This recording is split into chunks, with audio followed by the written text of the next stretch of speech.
Hey guys, आज की video में हम इस तरह की बोट नेक वाली डिजाइन का ब्लाउज कटिंग सीखने वाले हैं, जिसमें यहाँ पर हम बैक में इस प्रकार से डिजाइन कटिंग करेंगे और फ्रंट में यहाँ पर हम बोट नेक गला बनाने वाले हैं। साथ में यहाँ पर प्रिंसेस कट और यहाँ पर कप्स भी लगाने वाले हैं। तो ब्लाउज में अगर फ्रंट में कप्स लगाने हो तो प्रिंसेस कट के पफ में कितना लूजिंग देना चाहिए, यह भी मैं आपको इस वीडियो में बताऊंगा। तो चलिए बिना किसी देरी के वीडियो को स्टार्ट करते हैं। तो गाइस, आज की वीडियो में हम 32 साइज का ब्लाउज कटिंग देखने वाले हैं। तो यहाँ पर हमने 1 मीटर कपड़ा लिया है। यहाँ पर हम एल्बो स्लीव बनाने वाले हैं, तो 1 मीटर कपड़ा कंपलसरी है। तो यहाँ पर जो हार्ड कोर है उसका हम कहीं भी यूज नहीं करते, इसलिए इसको हम पहले से ही काट देंगे। तो गाइस, सबसे पहले यहाँ पर हम स्लीव कटिंग करेंगे, क्योंकि हमारे कटिंग के फॉर्मूला के हिसाब से यहाँ पर सबसे पहले स्लीव ही कटिंग होती है। तो गाइस, यहाँ पर स्लीव को कटिंग करने के लिए सबसे पहले जरूरी होते हैं इसके नाप। तो यहाँ पर मैं आपको नाप बता देता हूँ। तो यहाँ पर आप देख सकते हैं कि स्लीव की लंबाई है 11 इंच, स्लीव की मोरी है 9.25 इंच, स्लीव की बाजू है यहाँ पर 11 इंच और स्लीव का आर्म होल यहाँ पर है 14 इंच। तो गाइस, यहाँ पर आप नाप देख सकते हैं और यहाँ पर डिस्प्ले के साइड में भी आपको यहाँ पर नाप दिखाई दे रहा होगा। तो गाइस, सभी को पता है कि हम स्लीव का कटिंग बाजू के नाप से ही करते हैं। तो यहाँ पर बाजू का नाप है 11 इंच और यहाँ पर 11 इंच में 1 इंच हम लूजिंग का रखेंगे, तो टोटल 12 इंच हो जाएंगे। और 12 इंच के अलावा दोनों साइड हम 2-2 इंच का सिलाई मार्जिन रखेंगे, तो टोटल यहाँ पर हो जाएगा 13, 14, 15 और 16 इंच। ठीक है, यहाँ पर 16 इंच पे मार्किंग करना है। तो सबसे पहले यहाँ पर बाजू का मार्किंग करते हैं। तो देखिए गाइस, यहाँ पर जो कपड़ा है उसका टोटल पन्ना ही 16 इंच है, तो यहाँ पर कोई मार्किंग की जरूरत नहीं है। सिर्फ आपको क्या करना है कि इसको इस प्रकार से दोनों छोर को मिलाते हुए फोल्ड कर देना है। तो गाइस, अब यहाँ पर हम मार्किंग करेंगे। सबसे पहले यहाँ पर हम लंबाई की मार्किंग करेंगे। तो यहाँ पर स्लीव की लंबाई है 11 इंच, तो यहाँ पर नीचे हम 1/4 इंच कपड़ा एक्स्ट्रा छोड़ेंगे, क्योंकि हमें मेन कपड़े के साथ स्लीव को जोड़ना है। ऊपर की तरफ यहाँ पर हम आधे इंच पे मार्किंग करेंगे, क्योंकि स्लीव को यहाँ पर शोल्डर के साथ जोड़ना होता है, इसलिए हमने यहाँ पर आधा इंच एक्स्ट्रा रखा है। तो यहाँ पर गाइस, आपको टोटल 12.25 इंच की लंबाई रखनी है स्लीव की। तो यहाँ पर आप देख सकते हैं कि 12.25 पे हमने मार्किंग किया है। उसके बाद यहाँ पर गाइस, हमें आर्म होल कितना डाउन लेना है उसका मार्किंग करना है। तो यहाँ पर 32 साइज का ब्लाउज है, तो यहाँ पर 3.25 इंच पे हम मार्किंग करेंगे। उसके बाद जहाँ पर मार्किंग है वहीं से इस प्रकार से बाकी की लंबाई नाप लेंगे। तो यहाँ पर देख सकते हैं कि 8 इंच पे निशान आ रहा है, उसको हम सामने की साइड पे मिला लेंगे और वहां पर मार्किंग कर देंगे। उसके बाद गाइस, जहाँ पर हमने मार्किंग किया है वहां पर हम इस प्रकार से 2 इंच पे मार्किंग करेंगे, क्योंकि हमने यहाँ पर 2 इंच का सिलाई मार्जिन रखा है, तो उसको अलग करने के लिए यहाँ पर हमने मार्किंग किया है। तो गाइस, यहाँ पर अब हम मोरी की मार्किंग करेंगे। तो गाइस, यहाँ पर मोरी है 9.25 इंच, अगर उसका हम आधा करेंगे तो यहाँ पर होंगे 4.5 और 1 धागा प्लस। उसके बाद 2 इंच का और मार्किंग करेंगे, क्योंकि यहाँ पर हमने 2 इंच का सिलाई मार्जिन रखा है। नेक्स्ट हम स्केल लेंगे और यहाँ पर हम इस लाइन को इस प्रकार से लंबा कर देंगे, जिससे कि यहाँ पर चौकड़ी बन जाए। उसके बाद जिस लाइन को हमने बनाया है उसके नीचे यहाँ पर आधे इंच पे मार्किंग करेंगे और मोरी के जो लास्ट निशान है, मार्जिन का निशान, वहां तक इस प्रकार से मिला देंगे। उसके बाद यहाँ पर हम इस प्रकार से क्रॉस में स्केल रखेंगे और यहाँ पर एक लाइन बनाएंगे, जिसकी लंबाई यहाँ पर आप 3 या 2.5 इंच रख सकते हैं। आप 2.5 इंच भी रख सकते हैं, 3 इंच की यहाँ पर मैंने बनाई है। उसके बाद यहाँ पर गाइस, आपको क्या करना है कि 2 इंच पे मार्किंग करना है। इस प्रकार से यहाँ से लेके यहाँ तक 2 इंच पे मार्किंग करना है। नेक्स्ट यहाँ पर आपको फ्रेंच कर्व लेना है और आपको यहाँ पर 22 सेंटीमीटर को इस चौकड़ी पे रखना है और यहाँ पर इस चौकड़ी को इस प्रकार से मिला देना है। इस प्रकार आपको वर्टिकल लाइन ड्रॉ करनी है और दोनों चौकड़ी को मिला देना है। नेक्स्ट यहाँ पर दोनों चौकड़ी के बीच का नाप निकालेंगे, जो यहाँ पर है 5.5 इंच, और उसका सेंटर निकालेंगे, जो होंगे 3.25 इंच। इस प्रकार से हम इन दोनों के बीच का सेंटर निकालेंगे और उसके बाद क्या करेंगे कि इस लाइन से अंदर की तरफ एक और मार्किंग करेंगे। तो यहाँ पर आपको अंदर की तरफ आधे इंच पे मार्किंग करनी है, देखिए यहाँ पर। उसके बाद आपको वापस से फ्रेंच कर्व लेना है और यहाँ पर आपको 17 सेंटीमीटर रखना है इस चौकड़ी पे, और इस चौकड़ी के साथ मिला के आपको एक लाइन ड्रॉ करनी है इस प्रकार से। उसके बाद फ्रेंच कर्व को वापस से घुमा लीजिए और अगली बार आपको इस चौकड़ी के आगे यहाँ पर 1 इंच पे मार्किंग करना है इस प्रकार से, और वहां पर इस बार आपको 22 सेंटीमीटर रखना है। देखिए इस प्रकार से। तो देखिए गाइस यहाँ पर आप देख सकते हैं कि आर्म होल इस प्रकार से आपको रेडी कर लेना है। यहाँ पर अगर आप देख सकते हैं कि ये जो शेप है वो बिल्कुल कंप्लीट हो चुका है, लेकिन यहाँ का जो शेप है वो अभी आर्म होल का बना नहीं है। तो उसको बनाने के लिए आपको क्या करना है कि फ्रेंच कर्व को इस प्रकार से घुमाकर यहाँ पर रख देना है। इस चौकड़ी से इस चौकड़ी पर इस प्रकार से घुमाइए कि जो ये शेप है वैसा ही शेप यहाँ पर बन जाए। देखिए यहाँ पर दोनों शेप आमने सामने मिल रहे हैं, तो इस प्रकार से यहाँ पर लाइन ड्रॉ कर लेंगे। तो देखिए अब यहाँ पर आर्म होल का शेप बिल्कुल कंप्लीट है। अब यहाँ पर इसका कटिंग कर लेंगे। सबसे पहले यहाँ पर बैक के आर्म होल से मिलाकर कटिंग करेंगे। यहाँ पर कट लगा देंगे दोनों साइड। उसके बाद यहाँ पर हम इस प्रकार से कटिंग कर लेंगे। तो गाइज यहाँ पर अगर जो कस्टमर है उसका हाथ थोड़ा स्लिम है बीच में से, तो आपको क्या करना है कि यहाँ पर थोड़ी सी गोलाई आपको देनी है इस प्रकार से,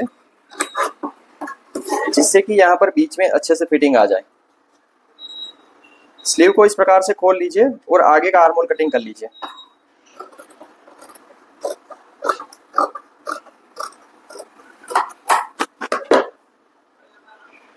तो देखिए गाइस यहाँ पर स्लीव बिल्कुल कटिंग हो चुकी है। तो गाइस सवाल होगा कि आर्म होल का जो टोटल आर्म होल है उसका तो यहाँ पर नाप का कोई यूज नहीं हुआ। तो यहाँ पर जो टोटल आर्म होल होता है वो हमारे कटिंग में पहले से ही बन जाता है। तो देखिए यहाँ पर अगर हम नापेंगे इस प्रकार से पट्टी को, देखिए यहाँ पर 15 इंच आ रहा है, मतलब कि 1 इंच का लूजिंग है यहाँ पर। और जो 14 इंच का आर्म होल है उसमें हमने यहाँ पर 1 इंच लूजिंग का रखा है। देखिए अगर दूसरी बार भी नापेंगे तो देखिए यहाँ पर 7.5 इंच। तो इस प्रकार से आर्म होल कंप्लीट बन जाता है अगर आप इस प्रकार से कटिंग करोगे तो नेक्स्ट यहाँ पर हम बैक पार्ट का कटिंग करेंगे। तो गाइज अब हम ब्लाउज के बैक का कटिंग करेंगे। तो यहाँ पर सबसे पहले ड्राफ्टिंग करनी है, और ड्राफ्टिंग करने के लिए सबसे पहले जरूरी होता है उसके नाप। तो यहाँ पर ये ब्लाउज की बैक बनाने के लिए जरूरी नाप है। तो सबसे पहले यहाँ पर ब्लाउज की लंबाई है जो है 14 इंच, आर्म होल की लंबाई है जो है यहाँ पर 6 इंच, आर्म होल की चौड़ाई है यहाँ पर 4.25 इंच, पीछे का बेल्ट की लंबाई है यहाँ पर 3.5 इंच, ब्लाउज की अपर चेस्ट यहाँ पर है 31 इंच, ब्लाउज की कमर यहाँ पर 26 इंच है। यहाँ पर फुल चेस्ट नहीं लिखी गई क्योंकि यहाँ पर फुल चेस्ट की कोई ज़रूरत ही नहीं, वो फ्रंट पार्ट में ज़रूरत होती है, वहाँ पर देखेंगे। उसके बाद यहाँ पर फुल शोल्डर और उसके बाद बैक साइड का शोल्डर। तो गैस दोनों अलग अलग होते हैं, बैक साइड का शोल्डर अलग होता है और फुल शोल्डर अलग होता है। तो आगे मैं आपको कटिंग में समझाता जाऊंगा और बताता जाऊंगा। तो आगे मैं कटिंग में आपको समझाता जाऊंगा और मार्किंग करता जाऊंगा। तो गैस यहाँ पर साइड में भी आपको यहाँ पर जो नाप दिया गया है वो भी इसी प्रकार से है, तो वहां पर भी आप देख सकते हैं। तो गैस सबसे पहले आपको यहाँ पर आधे इंच पे मार्किंग करके इस प्रकार से लाइन ड्रॉ कर लेनी है, क्योंकि यहाँ पर हमें बैक में ओपनिंग चाहिए। तो इस प्रकार से आपको बैक में ओपनिंग पार्ट रखना है और इस प्रकार से आधे इंच को लाइन बना के अलग कर देना है। अब हम जो चौड़ाई के नाप रखेंगे वो इसी लाइन से नापेंगे और इसी लाइन के हिसाब से मार्किंग करेंगे। तो सबसे पहले यहाँ पर हम लंबाई की मार्किंग करेंगे जो है यहाँ पर 14 इंच। नीचे हम 1/4 इंच कपड़ा छोड़ेंगे मेन कपड़े के साथ जोड़ने के लिए, और ऊपर हम आधा इंच छोड़ेंगे फ्रंट और बैक पार्ट को जोड़ने के लिए। उसके बाद इस प्रकार से पट्टी को ऊपर कर लेंगे और यहाँ पर आर्म होल की लंबाई का मार्किंग करेंगे जो है यहाँ पर 6 इंच। आमतौर पे जो नॉर्मल गला होता है, डीप गला होता है, यहाँ पर हम क्या करते हैं कि डीप गले में आधा इंच जो आर्म होल है वो कम कर देते हैं, उसके बाद यहाँ पर निशान करते हैं। अगर यहाँ पर डीप नेक है तो हम 5.5 रखेंगे, लेकिन यहाँ पर बोट नेक है तो हम 6 इंच रखेंगे। ऐसा इसीलिए हमने किया है कि जो बोट नेक गला होता है उसमें आर्म होल नीचे होता है, चौड़ाई में कम होता है, और जो डीप गला होता है उसमें आर्म होल की लंबाई कम होती है और आर्म होल की चौड़ाई ज़्यादा होती है, आई मीन फिक्स होती है। उसके बाद यहाँ पर हम इस डिज़ाइन के हिसाब से पीछे का बेल्ट रखेंगे जिसकी यहाँ पर लंबाई है 3.5 इंच। दोनों साइड हम 1/4 इंच का कपड़ा छोड़ेंगे नीचे पट्टी को लगाने के लिए और ऊपर यहाँ पर बुकरम लगाने के लिए। तो यहाँ पर हम टोटल 4 इंच पे मार्किंग करेंगे। तो गाइस यहाँ पर जो 3 मार्किंग है वो लंबाई के, उसके बाद जो भी मार्किंग होंगे वो चौड़ाई के होंगे। तो सबसे पहले यहाँ पर चौड़ाई का मार्किंग करते हुए अपर चेस्ट के हिसाब से निशान करेंगे। तो यहाँ पर जो अपर चेस्ट है वो है यहाँ पर 31 इंच, और फुल चेस्ट का जो ज़रूरत है वो आगे के पार्ट में ज़रूरत है, तो वहाँ पर हम देखेंगे। यहाँ पर हम बैक की चौड़ाई का जो मार्किंग है वो अपर चेस्ट के हिसाब से करेंगे। तो यहाँ पर अपर चेस्ट 31 इंच है, तो उसका हम 4 पार्ट करेंगे जो हो जाएंगे 4.25 इंच। तो गाइस यहाँ पर लाइन से हमें 4.25 इंच पे इस प्रकार से मार्किंग करना है। लेकिन यहाँ पर बोट नेक है तो आपको क्या करना है कि उसमें आधा इंच प्लस करना है, जो हो जाएंगे यहाँ पर 8.25 इंच। तो देखिए गाइस टोटल हमें 2 इंच का लूजिंग रखना होता है ऑल ओवर ब्लाउज में। तो ये ब्लाउज का 4 पार्ट है, तो हम आधे इंच को 4 से गुनेंगे तो यहाँ पर 2 इंच हो जाएंगे। तो इसी प्रकार से टोटल लूजिंग 2 इंच ही होगा। उसके बाद यहाँ पर हम 2 इंच पे मार्किंग करेंगे सिलाई मार्जिन के लिए। फिर उसके बाद यहाँ पर कमर पे मार्किंग करेंगे।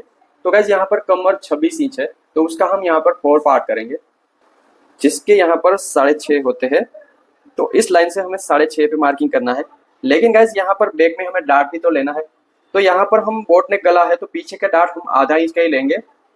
तो इसीलिए हम यहाँ पर आधा इंच ही प्लस करेंगे, जो हो जाएंगे 7 इंच। उसके बाद हम 2 इंच पे मार्किंग करेंगे सिलाई मार्जिन के लिए। तो गाइज अब हम शोल्डर का मार्किंग करेंगे, क्योंकि यहाँ पर बोट नेक गला है तो यहाँ पर शोल्डर के हिसाब से ही मार्किंग होगी। अगर यहाँ पर डीप नेक होता तो यहाँ पर आर्म होल की चौड़ाई के हिसाब से यहाँ पर मार्किंग करते हैं। उसके बाद जितना भी जो लेंथ बचती है, जितना भी शोल्डर बचता है, उसको यहाँ पर हम मार्किंग कर लेते हैं। लेकिन बोट नेक में ऐसा नहीं होता, बोट नेक में प्रॉपर शोल्डर का नाप रखा जाता है। यहाँ पर शोल्डर 14.5 इंच है, तो आपको सिर्फ 14 इंच ही रखना है, क्योंकि बोट नेक में आधा इंच जितना गला फैलता है तो शोल्डर वापस से 14.5 इंच हो जाएगा। तो यहाँ पर हम 7 इंच पे निशान करेंगे इस प्रकार से, देखिए। और यहाँ पर हम 3.25 इंच पे शोल्डर की पट्टी का मार्किंग करेंगे। तो गाइस बोट नेक में आपको यहाँ पर शोल्डर की पट्टी 3.25 इंच ही रखनी है, क्योंकि यहाँ पर आधा इंच दबेगा और यहाँ पर 1/4 इंच दबेगा, तो यहाँ पर टोटल 2 इंच की शोल्डर पट्टी हो जाएगी। उसके बाद यहाँ पर ऊपर के निशान से हम पीछे की तरफ 3 इंच पे मार्किंग करेंगे, क्योंकि यहाँ पर पीछे भी हमें एक बेल्ट बनाना है डिजाइन में, और वहां पर हमें बटन लगाना है। तो उसके बाद गाइस यहाँ पर हमने शोल्डर तो रख दिया है, लेकिन यहाँ पर बैक शोल्डर नहीं रखा है। तो शोल्डर के बैक पार्ट को यहाँ पर मार्किंग करना है। शोल्डर का बैक पार्ट यहाँ पर 13.5 इंच है, तो यहाँ पर हमें इस प्रकार से 13.5 इंच में मार्किंग करना है। देखिए इस प्रकार से मार्किंग कर दीजिए। अब हम सभी मार्किंग को स्केल से जोड़ देंगे।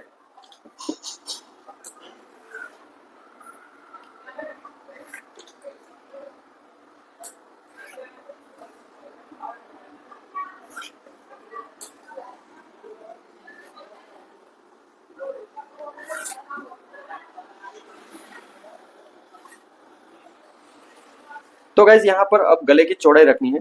यहाँ पर मैं 3.25 इंच पे मार्किंग करूंगा, आप जितने भी चाहे रख सकते हैं।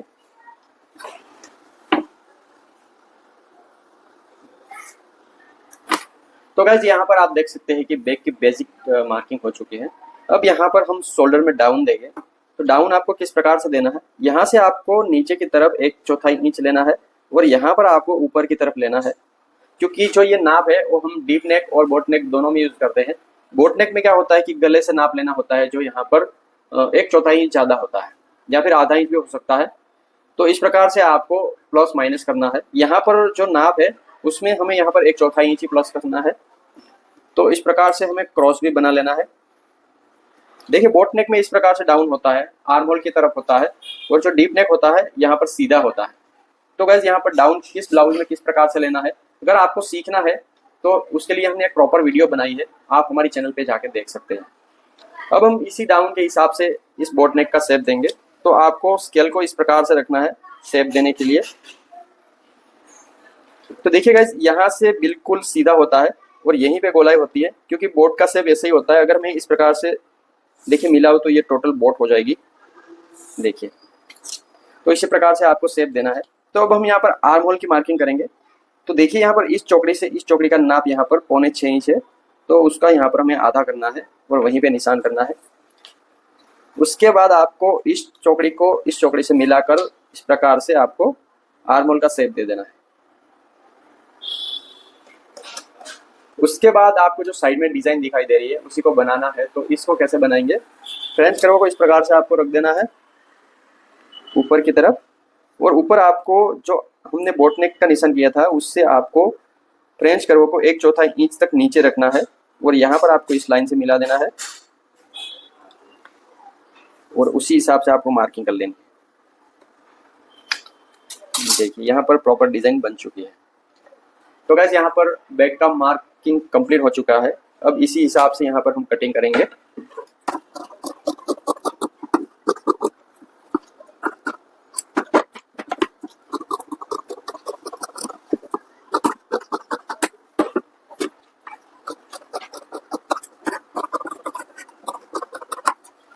तो गाइस यहाँ पर बैक कंप्लीट कटिंग हो चुकी है। अब हम क्या करेंगे कि इसको स्लीव के साथ इस प्रकार से आर्म होल से मिलाएंगे। देखिए यहाँ पर आप देख सकते हैं कि जो ब्लाउज की बैक का आर्म होल है यहाँ पर देख सकते हैं कि आधा इंच कम है। तो आपको यहाँ पर आर्म होल थोड़ा नीचे लेना होगा। सबसे पहले यहाँ पर हम 1/4 इंच का ही आर्म होल नीचे लेंगे, पहले नापेंगे, उसके बाद अगर कम है तो कटिंग करेंगे। देखिए अब ऑलमोस्ट मिल रहा है, लेकिन अभी थोड़ा बहुत छांट देते हैं।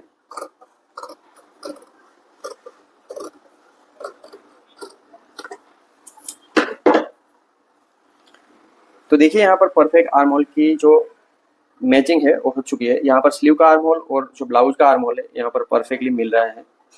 देखिए तो गाइस यहाँ पर बैक कटिंग हो चुकी है। अब हम फ्रंट पार्ट का कटिंग करेंगे। तो गाइस अब हम ब्लाउज के फ्रंट पार्ट का कटिंग करेंगे। तो यहाँ पर फ्रंट पार्ट में हमें बोट नेक गला बनाना है। तो आपको जो कपड़ा है वैसे का वैसा ही रहने देना है। आपने इस प्रकार से यहाँ से बैक निकाली थी तो आपको वैसे ही रहना देना है। उसके बाद आपको जो बैक पार्ट है उसको इस प्रकार से रखना है, जहाँ पर जो गला है वो सामने की तरफ होना चाहिए और आर्म होल अपनी तरफ होना चाहिए। क्योंकि यहाँ पर बंद पार्ट है तो इसीलिए यहाँ पर हमें गले की तरफ रखना है। तो जो हमने एक्स्ट्रा लाइन बनाई थी यहाँ पर हुक पट्टी और आई पट्टी बनाने के लिए, उसको आपको बाहर की तरफ निकाल देना है, क्योंकि फ्रंट में यहाँ पर कोई भी हम हुक और आई बनाने नहीं वाले हैं। नीचे आपको यहाँ पर 1.5 इंच का कपड़ा एक्स्ट्रा होना चाहिए और इसी प्रकार से आपको इस बैक पार्ट को बाकी के कपड़े में रख देना है। तो सबसे पहले हम मार्किंग करेंगे। तो यहाँ पर हमने बैक पार्ट से एक्स्ट्रा 2 इंच लिया है और 2 इंच पे मार्किंग की है चौड़ाई में। नीचे हमने 3 इंच पे मार्किंग करनी है इस प्रकार से, और जितनी भी लंबाई है उसमें आपको यहाँ पर 1.25 इंच एक्स्ट्रा रख के मार्किंग करनी है। लंबाई से आपको नीचे की तरफ 1.25 इंच पे मार्किंग करनी है। दोनों साइड पे आपको इसी प्रकार से मार्किंग कर लेनी है 1.25 इंच बढ़ाते हुए। फिर उसके बाद सभी निशान को मिला देना है स्केल की मदद से।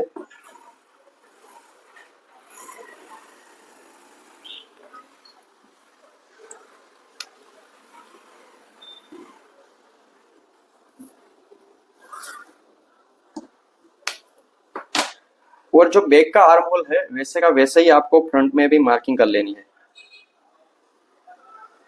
देखिए गाइस ये बेसिक मार्किंग है, आपको इसी हिसाब से फ्रंट में अलग मार्किंग करनी होती है। I mean, अलग फॉर्मूला लगता है और बाद में कटिंग होता है। यहाँ से हम इस प्रकार से सीधी मार्किंग कर देंगे, क्योंकि फ्रंट का गला हम बाद में बनाएंगे।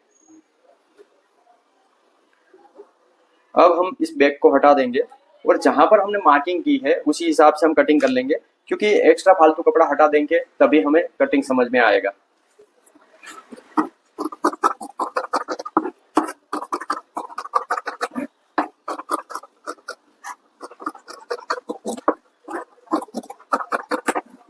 तो देखिए गाइस यहाँ पर बेसिक फ्रंट साइड की कटिंग हो चुकी है। इसी में मैं आपको यहाँ पर प्रिंसेस कट का जो कटिंग होता है वो भी बताऊंगा, फ्रंट में बोट नेक भी बताऊंगा, और ऊपर यहाँ पर हमने 2 इंच एक्स्ट्रा क्यों लिया है और नीचे की तरफ 3 इंच एक्स्ट्रा क्यों लिया है ये भी मैं आपको समझाऊंगा। तो सबसे पहले यहाँ पर मार्किंग करेंगे गले की। तो यहाँ पर गाइस गले की मार्किंग करने से पहले आपको यहाँ पर शोल्डर की फ्रंट साइड रखनी होती है। यहाँ पर शोल्डर फुल होता है। तो देखिए गाइस मैं आपको ड्रॉ करके दिखाता हूँ। तो यहाँ पर जो बोट नेक होता है गला फ्रंट में, इस प्रकार से मैं अगर आपको ड्राइंग करके दिखाऊं तो जो फ्रंट का आर्म होल होता है वो अंदर की तरफ होता है इस प्रकार से, ठीक है। देखिए इस प्रकार से होता है। तो जो ये नाप होता है, ये दोनों आर्म होल के बीच का जो कपड़ा होता है, जो टोटल शोल्डर होता है, उसको ही फ्रंट शोल्डर बोलते हैं। और बैक में भी वैसा ही होता है। बैक साइड में यहाँ का नाप लिया जाता है, उसको बैक शोल्डर बोलते हैं। अगर आप 3 नाप लोगे शोल्डर के, जो ये फुल शोल्डर होता है, फ्रंट शोल्डर होता है और जो बैक शोल्डर होता है, अगर तीनों के नाप के हिसाब से अगर आप कटिंग करोगे तो आपका जो फिनिशिंग है वो बढ़ जाएगा। तो इसी हिसाब से आपको कटिंग करना होता है। तो चलिए कटिंग में आगे बढ़ते हैं। और सबसे पहले यहाँ पर जो फ्रंट साइड का शोल्डर होता है उसका मार्किंग करेंगे और उसी हिसाब से यहाँ पर आर्म होल अंदर की तरफ लेंगे। तो गाइज यहाँ पर हमारा फ्रंट साइड का शोल्डर है 11.25 इंच और उसमें हम आधे इंच का लूजिंग प्लस करेंगे तो हो जाएंगे 11.25 इंच। ठीक है, तो 11.25 इंच का हम यहाँ पर आधा करेंगे तो 5.5 और एक धागा प्लस। ठीक है, उसके बाद हम आधा इंच और प्लस करेंगे क्योंकि यहाँ पर फ्रंट पार्ट में हमें स्लीव जोड़नी होती है। ठीक है, यहाँ से हमें आर्म होल में स्लीव जोड़नी होती है, तो उसके बाद ये निशान हमें मिलता है। तो देखिए यहाँ पर आर्म होल कितना अंदर जा रहा है, यहाँ पर 0.25 इंच पे आर्म होल अंदर जा रहा है। तो आपको यहाँ पर सिर्फ आधे इंच पे ही आर्म होल अंदर जाना देना है, लेकिन यहाँ पर अगर नाप के हिसाब से चलेंगे तो ज्यादा आर्म होल अंदर जाएगा। तो आपको क्या करना है कि यहाँ से आपको थोड़ा शोल्डर कट कर देना है फ्रंट साइड में। तो देखिए ऐसा तब होता है कि जो कस्टमर होता है उसके जो शोल्डर होते हैं वो आगे की तरफ इस प्रकार से मुड़े हुए होते हैं। ठीक है, आगे की तरफ मुड़े हुए होते हैं, तब ये प्रॉब्लम आती है। तो इस प्रॉब्लम का सॉल्यूशन यही है कि आपको फ्रंट साइड में शोल्डर घटा देना है। क्योंकि यहाँ पर हम डीप गला 3.5 इंच पे रखने वाले हैं, तो वैसे ही गला थोड़ा फैलेगा तो वापस से इसका शोल्डर 14.5 इंच है तो उतना ही हो जाएगा, आपको मैं बाद में बताऊंगा। तो चलिए स्केल की मदद से इन दोनों लाइन को जोड़ के आर्म होल रेडी करते हैं।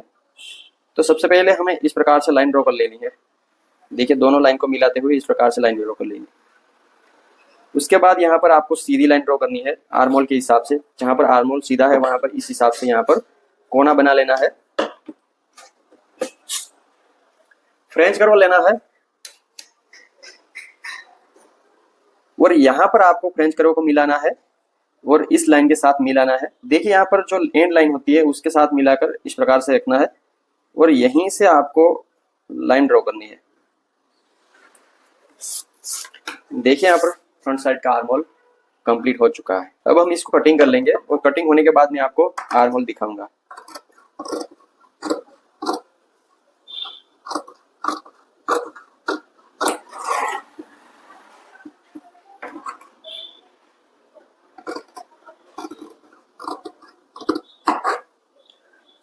तो देखिए गाइस यहाँ पर आर्म होल का शेप आप देख सकते हैं कि किस प्रकार से निकला है। अब हम आगे का गला बनाएंगे, लेकिन सबसे पहले यहाँ पर शोल्डर को नापेंगे क्योंकि हमने यहाँ पर शोल्डर को कट कर लिया है। शोल्डर की पट्टी को नापना है। ठीक है, तो आपको इस प्रकार से यहाँ पर मार्किंग करना है। शोल्डर को रखने के बाद अब हम गले की चौड़ाई यहाँ से रखेंगे। उसके बाद हम इस प्रकार से गला रख देंगे। तो यहाँ पर गला हम 4 इंच की लंबाई में रखेंगे क्योंकि यहाँ पर जो आधा इंच है वो शोल्डर में जोड़ने में चला जाएगा।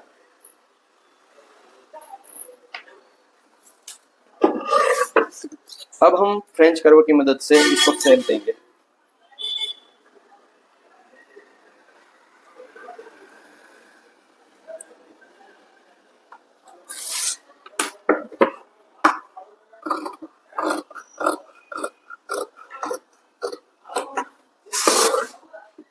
तो अब हम सबसे पहले इस प्रकार फ्रंट को फैलाकर देखेंगे कि जो बोट नेक है वो सही बना है या नहीं।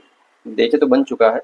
तो ब्लाउज बनने के बाद गला इतना फैलेगा और अगर हम इस प्रकार से डाट ले लें नीचे की तरफ जो यहाँ पर कटने वाला है नीचे, तो अब हम शोल्डर को नापेंगे। तो आपको मैं दिखाऊँ, यहाँ पर देख सकते हैं कि 14.5 इंच टोटल हो चुका है। तो इसी प्रकार से नाप के कटिंग किया जाता है। तो गाइस अब हम यहाँ पर प्रिंसेस कट में कटिंग करने वाले हैं।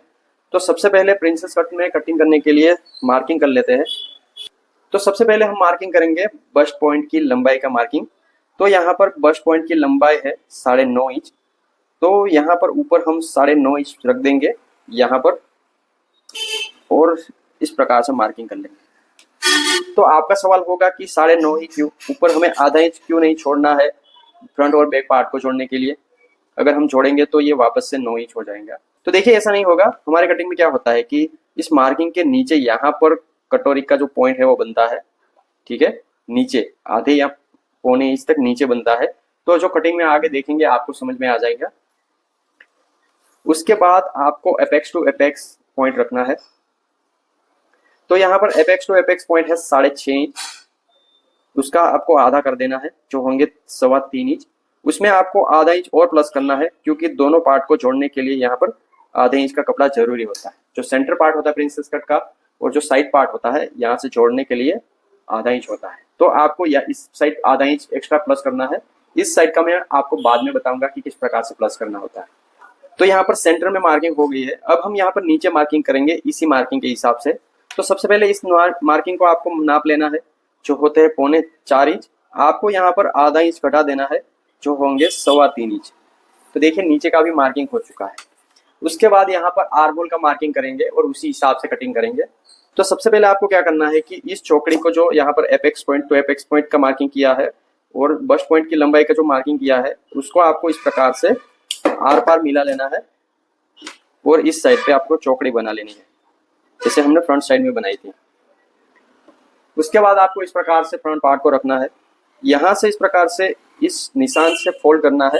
देखिए यहाँ से नहीं हिलना चाहिए, यहाँ को आपको फिक्स रखना है, ठीक है, यहाँ पर आपको फिक्स रखना है और यहाँ पर आपको इसी प्रकार से घुमाना है आर्म होल को, कि यहाँ पर मुड़े हुए भाग से, फोल्ड हुए भाग से आपको आर्म होल को 1 इंच या 1.5 इंच तक मिलाना है। देखिए यहाँ पर दोनों भाग मिल रहे हैं ना, नीचे और ऊपर के भाग दोनों यहाँ पर 1.5 इंच तक मिल रहे हैं।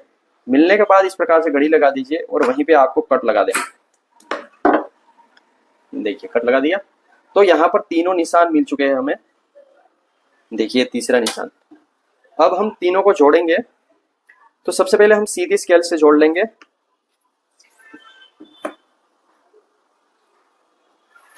देखिए इस प्रकार से जोड़ लेना है। उसके बाद यहाँ पर गोलाई देनी है। किस प्रकार से देनी है, आपको क्या करना है कि इस प्रकार से फ्रेंच कर्व को रखना है। देखिए, और जहां पर हमारा बस्ट पॉइंट की लंबाई का मार्किंग है, उसके नीचे आपको यहाँ पर 1 इंच पे मार्किंग करना है और वहां पर आपको 22 सेंटीमीटर रखना है और उसके बाद आपको इस प्रकार से मार्किंग कर लेनी है। तो देखिए यहाँ पर प्रॉपर गोलाई हो चुकी है। तो गाइस सबसे पहले हम क्या करेंगे कि यहाँ पर दोनों पार्ट को इस लाइन से कटिंग करके अलग कर देंगे, क्योंकि यहाँ पर जो फ्रंट पार्ट होता है, सेंटर पार्ट होता है प्रिंसेस कट का, उसको हम यहाँ पर पहले कटिंग कर लेंगे, क्योंकि ये ऑलमोस्ट रेडी हो चुका है। इस प्रकार से कटिंग कर लेंगे।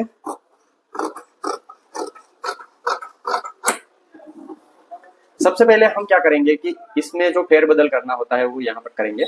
यहाँ पर आपको पता है कि बैक पार्ट से हमने फ्रंट पार्ट 1.25 इंच लंबाई में ज्यादा रखा था, तो अब हम उसी का हिसाब करेंगे। किस प्रकार से करना है, आपको जहां पर जॉइंट लगाना है प्रिंसेस कट का, वहां पर आपको 0.25 इंच का मार्किंग करना है। देखिए 0.25 इंच पे मार्किंग करना है। यहाँ पर आपको जहां पर सेंटर की घड़ी है, वहां पर आपको 1 इंच पे मार्किंग करना है और दोनों मार्किंग को मिला देना है। लेकिन किस प्रकार से, जहां पर हमें जॉइंट लगाना है वहां पर आधे इंच तक सीधा लगाना है। उसके बाद यहाँ पर से आपको आधे इंच के बाद आपको इस प्रकार से क्रॉस लगाना है, क्योंकि यहाँ पर अगर हम सीधा क्रॉस दे देंगे, तो अगर इस प्रकार से फोल्ड करेंगे तो यहाँ पर भी 1 इंच कम हो जाएगा। ऐसा हमें नहीं करना है, हमें यहाँ पर 0.25 इंच का कटिंग करना है और यहाँ पर 1 इंच का। इसलिए यहाँ पर हम आधे इंच तक सीधा लिया, उसके बाद क्रॉस किया।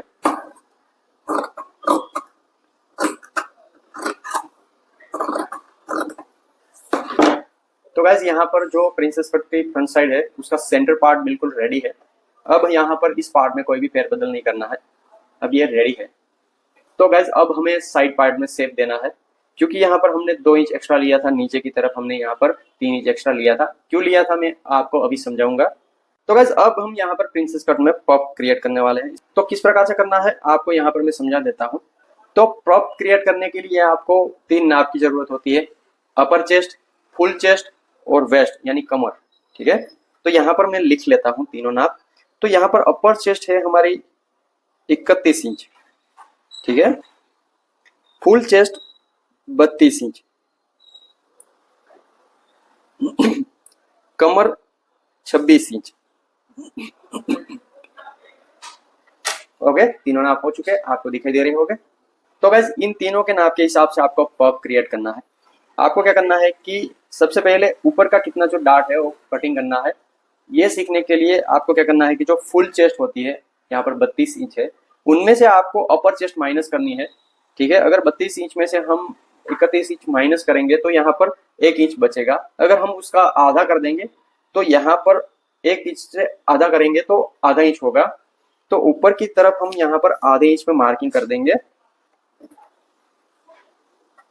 देखिए यहाँ पर डिसाइड हो गया कि ऊपर का डार्ट हमें यहाँ पर आधा इंच पर कटिंग करना है। अब हम यहाँ पर नीचे का जो डार्ट होता है उसको कटिंग करेंगे। तो कितना रखना है आपको वैसे ही करना है। जितनी भी फुल चेस्ट है उनमें से आपको कमर बात करनी है, माइनस करना है। अगर हम 32 इंच में से 26 इंच माइनस करेंगे तो यहाँ पर 6 इंच बचेंगे। तो आपको यहाँ पर क्या करना है कि 6 इंच का आधा कर देना है, ठीक है। तो 6 इंच का आधा करेंगे तो बचेंगे 3 इंच, 1 2 और 3 इंच, ठीक है। लेकिन यहाँ पर आपको 3 इंच पे डाट नहीं लेना है, अगर ऐसा करेंगे तो आपको पता ही है कि कितना डाट बनेगा। तो ऊपर आप यहाँ पर देखेंगे कि हमने कितना मार्किंग किया था, 3.25 इंच पे, और नीचे कितना किया था, 3.25 इंच पे। तो यहाँ पर आधे इंच का क्रॉस है, ठीक है। तो आपको 3 इंच में से आधा इंच माइनस कर देना है, तो यहाँ पर 2.5 इंच बचेंगे, ठीक है। लेकिन यहाँ पर अगर हम 2.5 इंच पे मार्किंग करेंगे तो क्या होगा कि अभी जो नीचे का डार्ट है वो ज़्यादा होगा। तो आपको क्या करना है कि आपको जो पीछे के डार्ट है वो यहाँ पर हमने माइनस नहीं किए, क्योंकि हमने बैक पार्ट में तो माइनस करेंगे डार्ट लेने के बाद, लेकिन फ्रंट में नहीं करेंगे। तो आपको क्या करना है कि उसको भी माइनस करना है। तो यहाँ पर अगर हम आधा इंच और माइनस कर देंगे तो बचेंगे 2 इंच, ठीक है। तो आपको यहाँ पर 2 इंच का डार्ट लेना है। ये देखिए मार्किंग हो गई 2 इंच की। अब हम इसको हटा देंगे और इन दोनों मार्किंग के हिसाब से ही यहाँ पर पफ क्रिएट करेंगे। तो सबसे पहले सीधा सीधा आपको यहाँ पर जहाँ पर हमने 22 सेंटीमीटर रखा था वहीं पर आपको इस प्रकार से 22 सेंटीमीटर रख देना है, और दूसरे छोर को जहाँ पर निशान है वहां पर रख के इस प्रकार से लाइन बना लेना है। तो देखिए ऊपर तो आपको शेप मिल गया कि कहाँ से कटिंग करना है, लेकिन नीचे किस प्रकार से करना है मैं यहाँ पर आपको दिखा देता हूँ। सबसे पहले आपको क्या करना है कि इस मार्किंग से आपको नीचे की तरफ 3.5 इंच पे मार्किंग करना है। यहाँ पर देखिए दूसरे निशान से, ये पहला वाला निशान है।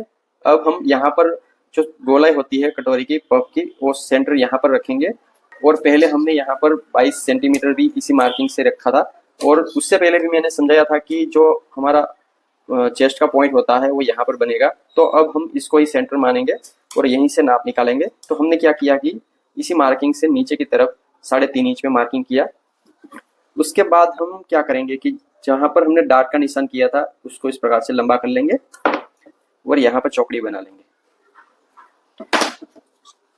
वापस से फ्रेंच कर्व को ले लेंगे, 22 सेंटीमीटर रख देंगे, दूसरे छोर को चौकड़ी पे रख देंगे और इस प्रकार से शेप दे देंगे। देखिए आसान है ना। उसके बाद यहाँ पर जो पॉइंट बना है उसको इस प्रकार से शेप दे देंगे।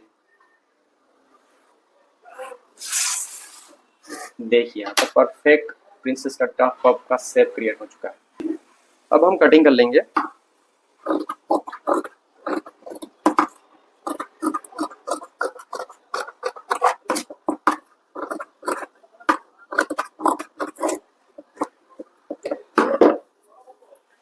तो गाइस यहाँ पर आप देख सकते हैं कि पफ क्रिएट करने के लिए शेप हमने बिल्कुल कंप्लीट कर लिया है, ठीक है। अब हम क्या करेंगे कि अपर चेस्ट में यहाँ पर हमने 2 इंच एक्स्ट्रा लिया था, नीचे हमने चौड़ाई में वेस्ट में कमर में यहाँ पर 3 इंच एक्स्ट्रा लिया था, उसको कट करेंगे सबसे पहले। तो उसके लिए आपको क्या करना है कि जहां पर हम प्रिंसेस कट जोड़ने वाले हैं वहां पर आपको इस प्रकार से आधे इंच पे मार्किंग कर देनी है, ऊपर भी और नीचे भी, ठीक है। और दोनों मार्किंग को इस प्रकार से मिलाते हुए रख देना है, क्योंकि यहाँ पर दोनों का आधा आधा इंच सिलाई के दबाव में, कपड़े के दबाव में चला जाएगा। उसके बाद यहाँ पर अपर चेस्ट नापेंगे। तो गाइस यहाँ पर अपर चेस्ट है 31 इंच, तो आपको 31 इंच के 4 पार्ट करने हैं जो होंगे यहाँ पर 7.25 इंच। लेकिन यहाँ पर फ्रंट साइड में हमें लूजिंग देना है आधा इंच का, क्योंकि यहाँ पर बोट नेक है, तो यहाँ पर बनेंगे 8.25 इंच। उसके बाद हमें 2 इंच का सिलाई मार्जिन रखना है, तो 8.25 में अगर 2 इंच प्लस करेंगे तो 9.25 और 10.25 इंच। देखिए यहाँ पर इतना माइनस होगा। उसके बाद हम नीचे भी वैसे ही करेंगे, यहाँ पर दोनों निशान को इस प्रकार से मिला देंगे।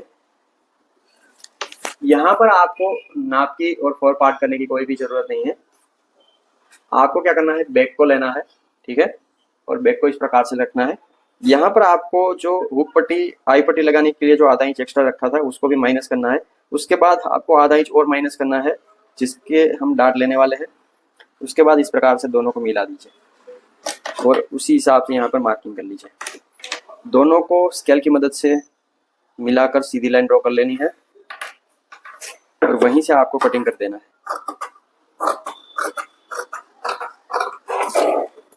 तो देखिए अब ये प्रिंसेस कट चौड़ाई में तो कंप्लीट हो चुका है।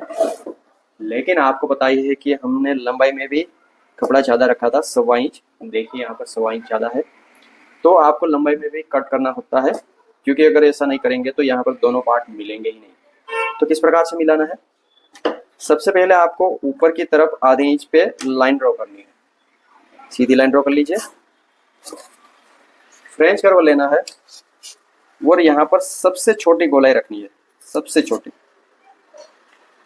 और यहाँ पर इस प्रकार से राउंड देना है। उसी मार्किंग के हिसाब से आपको कटिंग कर लेना है।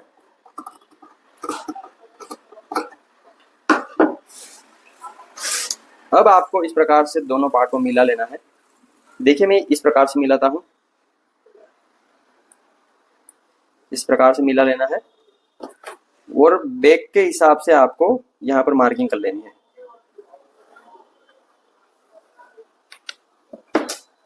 देखिए यहाँ पर मार्किंग हो चुकी है। मार्किंग के हिसाब से आपको इस प्रकार से कटिंग करना है, गोलाई देते हुए। यहाँ से आपको सीधा कटिंग करना है, ठीक है। कहाँ पर, 2 इंच की मार्जिन सिलाई तक।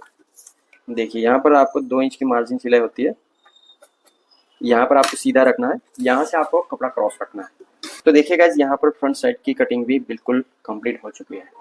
आप इसी फॉर्मूले से इसी प्रकार से कटिंग कर सकते हैं। तो गाइस यहाँ पर आपने सीखा कि इस तरह के डिजाइन किस प्रकार से कटिंग की जाती है। तो अगर आपको वीडियो पसंद आई हो तो लाइक कर दीजिए, शेयर कर दीजिए अपने दोस्तों के साथ।